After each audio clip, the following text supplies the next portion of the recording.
Karim Bouez nous a rejoint en plateau, Managing Director chez General Atlantic. Bonsoir Karim. Bonsoir Stéphane. Alors vous êtes responsable des levées de fonds dans les pays francophones et au Moyen-Orient pour General Atlantic. Vous êtes basé à Londres. Merci d'avoir fait le déplacement pour cette émission et merci aussi d'avoir accepté de faire cette interview en français.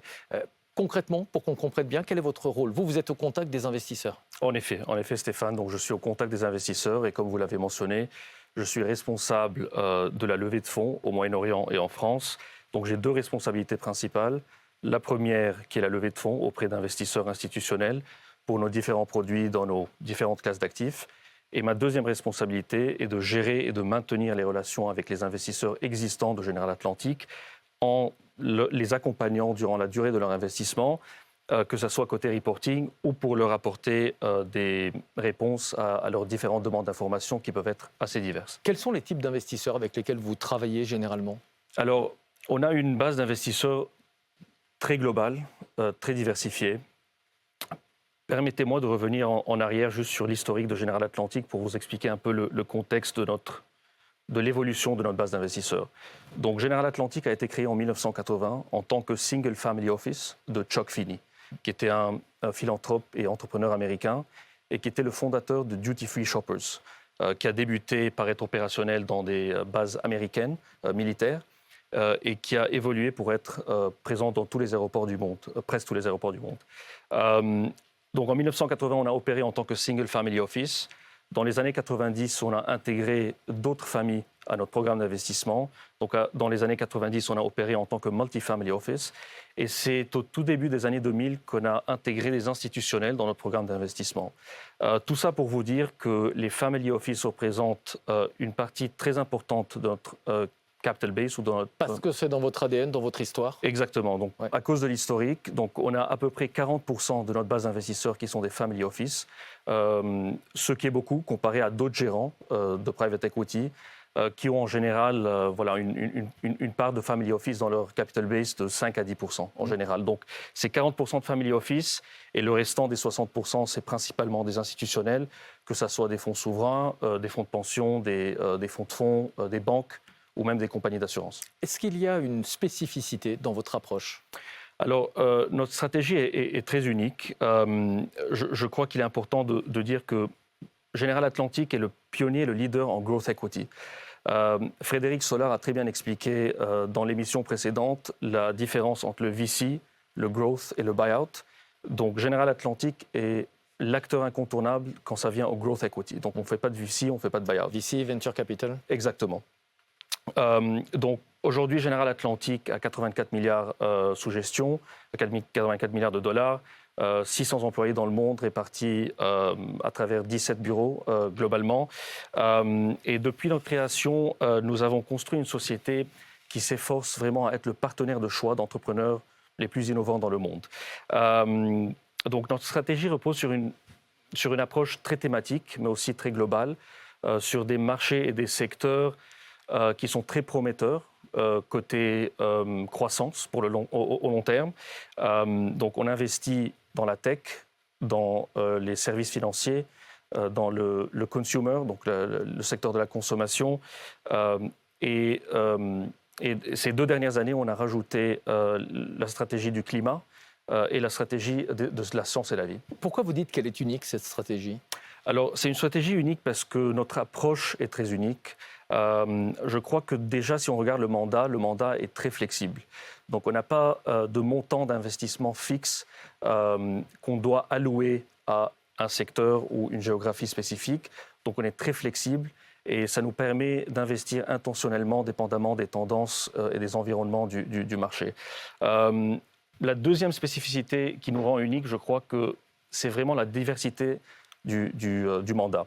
On est très diversifié géographiquement, on est très diversifié côté sectoriel, mais aussi, vu que nos participations dans nos compagnies en portefeuille sont des participations minoritaires, donc les investisseurs aussi bénéficient d'une diversification en termes de nombre de compagnies ou de sociétés en portefeuille auxquelles ils sont exposés. D'autre part, je crois qu'on a une approche aussi très locale. Donc nous développons nos bureaux locaux avec des des talents locaux qui peuvent suivre les dernières tendances de marché. On va parler de la France dans un instant. Exactement, donc que ça soit politique ou économique, un talent local qui peut aussi déchiffrer les complexités culturelles. C'est indispensable, hein, cet enracinement local pour comprendre exactement. le marché. Donc ça fait partie de notre DNA. Il faut vraiment qu'on soit présent là où on fait tous nos investissements. Et je crois aussi, ce qui nous rend aussi très unique, c'est notre approche sur le value creation. Donc notre équipe de value creation est une équipe très importante dans nos processus.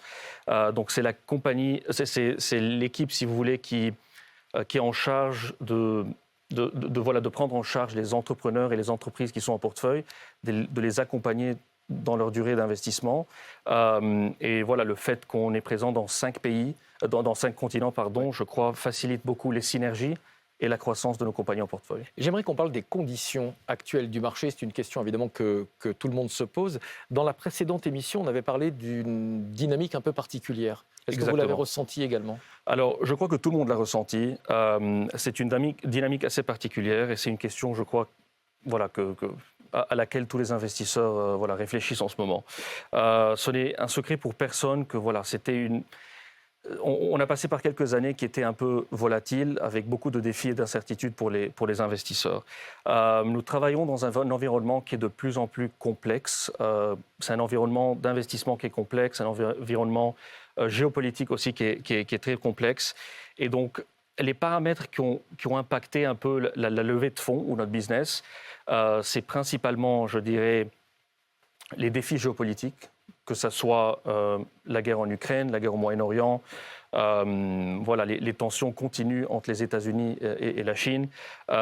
C'est aussi, bien évidemment, le ralentissement de la croissance qui était à 2,9% en 2023 et cette persistante inflation qui crée un environnement de marché avec des taux d'intérêt qui sont plus élevés pour plus longtemps et bien évidemment aussi un resserrement côté conditions monétaires.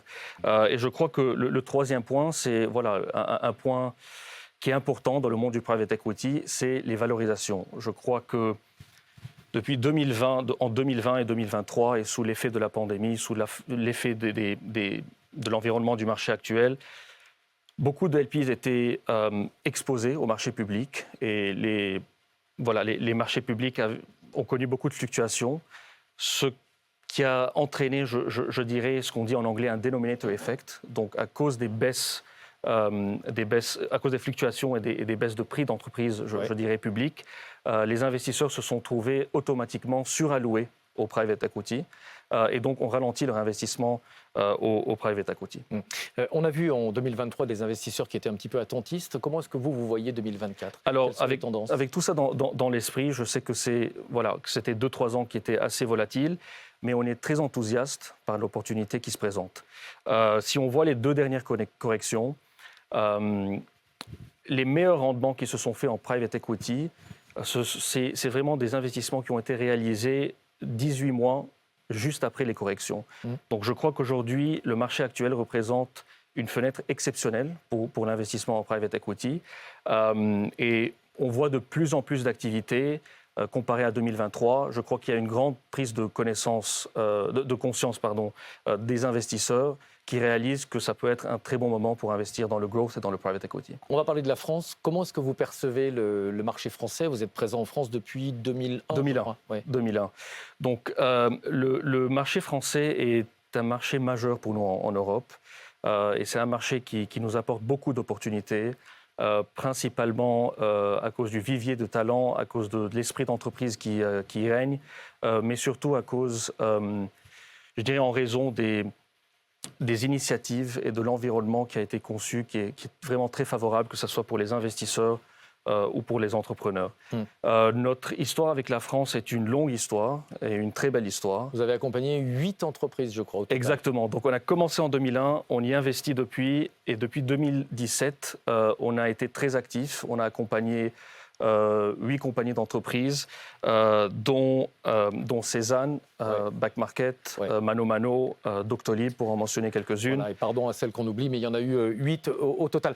Exactement. On va devoir avancer, mais j'ai une question sur le comportement des investisseurs français. Au départ, ils étaient surtout focalisés sur les entreprises françaises ou européennes, moins internationales. Est-ce que ce biais d'investissement, il est en train d'évoluer? Alors, ça évolue très rapidement.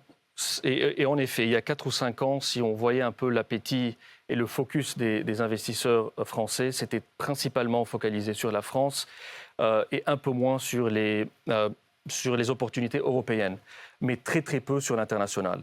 Je crois que ça fait, je dirais, 4 ou 5 ans qu'il y a vraiment une tendance vers l'international. Ça montre un appétit qui augmente d'année en année vers l'international et plus particulièrement vers les États-Unis. Ouais. Je crois que les investisseurs français voient les États-Unis en tant que marché très porteur, marché d'opportunités et un élément de diversification à leur portefeuille qui est déjà très concentré en France. Et pour tout vous dire, je crois que la plus grande preuve de cette sophistication, la plus grande preuve de cet appétit vers l'international, c'est la création et le succès d'Altaroc, qui vraiment file un gap dans le marché qui est très important. Permet aux Français notamment de s'internationaliser. Exactement, ça donne l'accès aux investisseurs français à des opportunités internationales ou américaines et vice-versa aussi. Merci beaucoup, Karim Bouez, Managing Director chez General Atlantic. Vous restez avec nous. On va maintenant parler des écarts de performance entre les différentes zones géographiques. Vous allez voir, c'est intéressant.